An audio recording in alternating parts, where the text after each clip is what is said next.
Kembali lagi di YouTube channel. Pada kali ini Naskah Nusantara akan menjawab pertanyaan penonton setia YouTube channel Naskah Nusantara. Baiklah, pertanyaan pertama datang dari Wahyuni Khairun Nisa. Pertanyaannya, bagaimana cara mengetahui naskah itu kuno atau tidak? Oke, kita bahas ya. Terkait kata kuno, pada video saya sebelumnya itu bermakna itu lama. Saya merujuk kepada KBBI.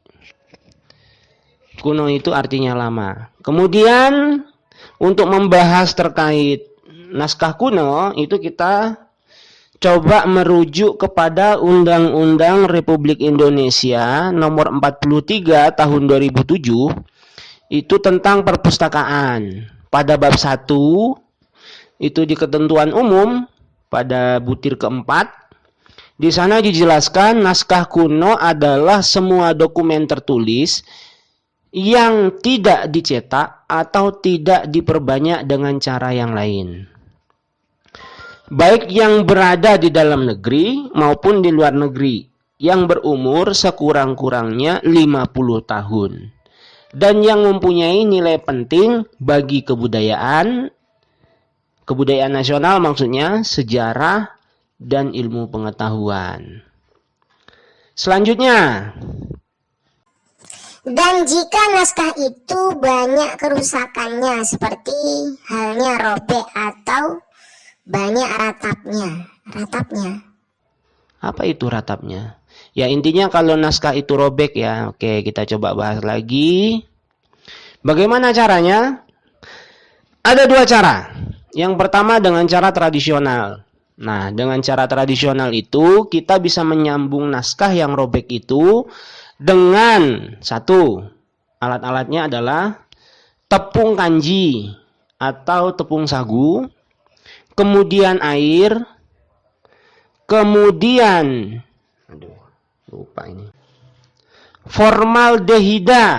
Nah, apa itu formaldehida? Nah, formaldehida ini biasanya untuk bahan pengawet ya, atau bahasa pasarannya itu formalin. Kemudian ditambah lagi kalsium karbonat. Nah, kalsium karbonat ini kapur.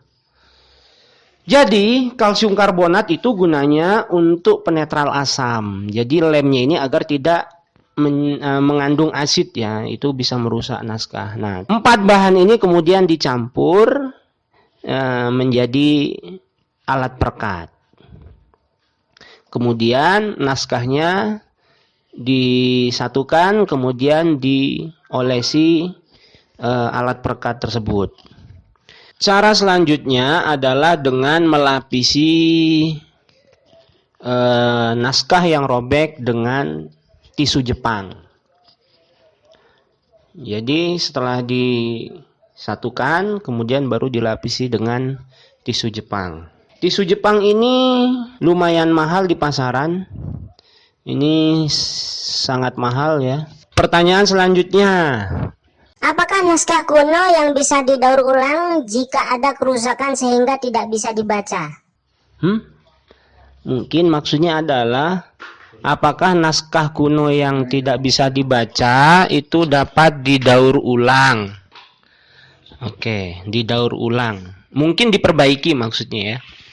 Naskah kuno yang tulisannya sudah buram dikarenakan gitu ya, bahan naskahnya menguning, nah, itu bisa diperbaiki. Artinya nanti kertasnya itu direndam dengan cairan khusus, kemudian nanti kertasnya akan kembali putih, maka tulisannya dapat terbaca. Namun apabila yang hilang itu adalah tintanya pada kertas, nah itu tidak bisa lagi untuk ditimbulkan karena sudah terkikis. Pertanyaan ketiga, bagaimana cara mengetahui bahan-bahan naskah yang sudah kita temui? Apakah harus dengan disenter atau bagaimana? Ini Saya mengerti maksudnya. Bagaimana cara mengetahui bahan naskah? Untuk mengetahui bahan naskah yang perlu disenter itu tidak semuanya. Contohnya bahan naskah yang terbuat dari kertas Eropa. Kemudian dari kertas deluang. Kemudian dari kertas merang. Nah, jadi ketika kita menemukan naskah, maka kita harus pastikan ini kertas apa, termasuk kertas Eropa kah atau kertas deluang kah. Nah, itu bisa kita dengan melihat seratnya. Biasanya itu tampak berbeda karena yang deluang itu terbuat dari kulit kayu dan yang kertas Eropa itu terbuat dari kumpulan serbuk kayu kemudian dicampur dengan bahan-bahan kimia yang lain. Selanjutnya, Saya Wahid Rahmatullah. Pertanyaan, mengenai naskah Al-Quran kuno bertinta emas, apakah naskah Al-Quran itu juga disebut naskah? ya, jika kita merujuk kepada undang-undang tersebut, maka itu tergolong sebagai naskah kuno. Padahal yang saya ketahui naskah itu hanya terbuat dari kulit atau kayu, dan juga naskah itu sudah mengenal lukisan. Ya, artinya jika itu terkait pada bukti 4 Undang-Undang Perpustakaan, maka itu termasuk ke dalam naskah kuno. Mengenai naskah kuno, apakah pada waktu itu, pada zaman itu juga naskah tersebut sudah dinamakan naskah? Oh, istilah naskah itu sekarang ya, kalau dulu mungkin berbeda. Naskah ini serapan ya dari kata bahasa Arab. Kalau di Arab memang disebutnya naskah. Mengenai naskah dan tasawuf, jika naskah-naskah itu seperti suluk dan karya Syekh Abdul Qadir dan juga Wali Songo dan lain-lain, melihat kita dalam ruang akademis, bagaimana menyikapi hal tersebut yang sepertinya terlalu mistis? Oke. Untuk memahami isi naskah, sekali lagi untuk memahami isi naskah, itu perlu wawasan yang luas dan sumber bacaan yang banyak. Jadi memang untuk membahas isi naskah itu kita butuh referensi yang lengkap. Kenapa? Agar pemahaman terhadap isi naskah itu utuh, tidak sepotong-sepotong. Selanjutnya, pertanyaan dari Ali Murtado. Berbicara naskah kuno otomatis berbicara tentang sejarah pada zaman dahulu. Jika kita kaitkan pada zaman sekarang, apa masih berguna atau bermanfaat untuk saat ini? Oh ya tentu. Untuk naskah astronomi misalnya, itu zaman dulu sudah ada gitu. Sudah banyak sekali yang mencatat. Nah, hingga sampai saat ini dari catatan-catatan itu kemudian dikembangkan. Nah, itulah manfaatnya. Sekarang kita sudah bisa keluar angkasa, sudah bisa mengkaji tentang alam semesta dan seterusnya.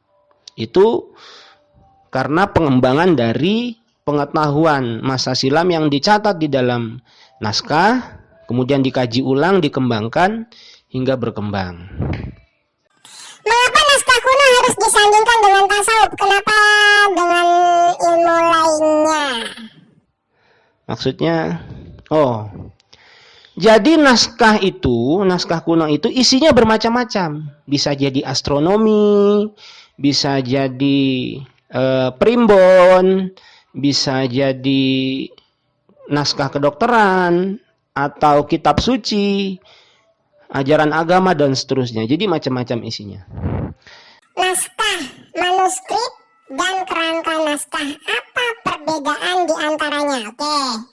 Ini perbedaan ya, perbedaan. Apa itu naskah, apa itu teks, apa itu manuskrip.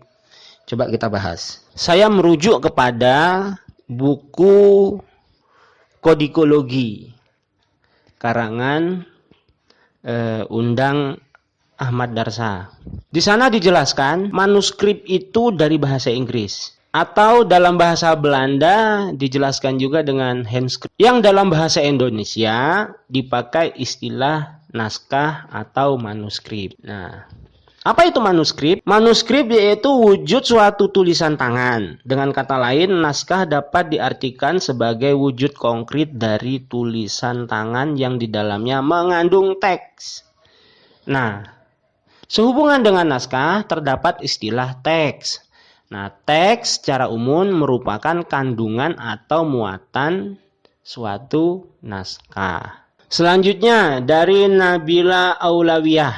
Apakah persebaran naskah-naskah kuno ada pengaruhnya dalam bidang pengetahuan pada zaman dahulu hingga sekarang? Oke, ini terkait isi ya. Sebagian memang ada pengaruhnya, misalkan naskah-naskah yang ditemukan di sekitaran pesantren. Maka kebanyakan isinya adalah tentang agama. Kemudian naskah-naskah yang ditemukan misalkan di sekitaran masyarakat yang penduduknya non-muslim begitu. Maka banyak juga naskah-naskah yang memang bentuknya adalah ajaran-ajaran dari agama yang lain. Apakah naskah-naskah yang ditemukan di daerah mempunyai ciri khas masing-masing? Ya, setiap daerah mempunyai ciri khas masing-masing, terutama pada tulisan atau aksaranya. Nah, misalkan naskah yang ditemukan di Sumatera, itu sebagian besar naskah beraksara Kaganga, kemudian ada juga yang beraksara Arapegon. Untuk di sekitaran Pulau Jawa, naskah banyak ditemukan dengan aksara Cacarakan Sunda atau aksara Honoro Coroko Jawa dan aksara Pegon. Tolong jelaskan hubungan keterkaitan antara naskah kuno dan tasawuf. Oh ya, jelas tadi sudah dibahas ya, karena itu terkait dengan isi. Dari Mabruroh. Naskah kuno umumnya ditulis di media kertas, daun lontar, dan kulit hewan. Tapi apakah para leluhur dulu menggunakan media lain selain ketiga bahan tersebut? Seperti misalnya kapas atau selain daun lontar. Ya, terkait naskah kapas ya. Di masyarakat, khususnya di Madura dan sekitarnya, itu masyarakat biasa menyebut naskah kapas ya.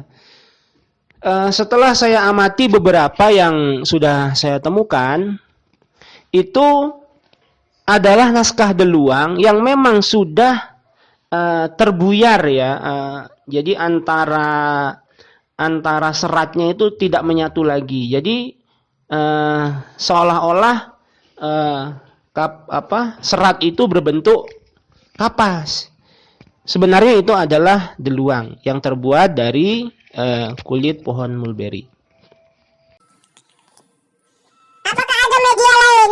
Iya, ada di Sumatera misalkan digunakan pada bambu, kemudian pada tanduk hewan,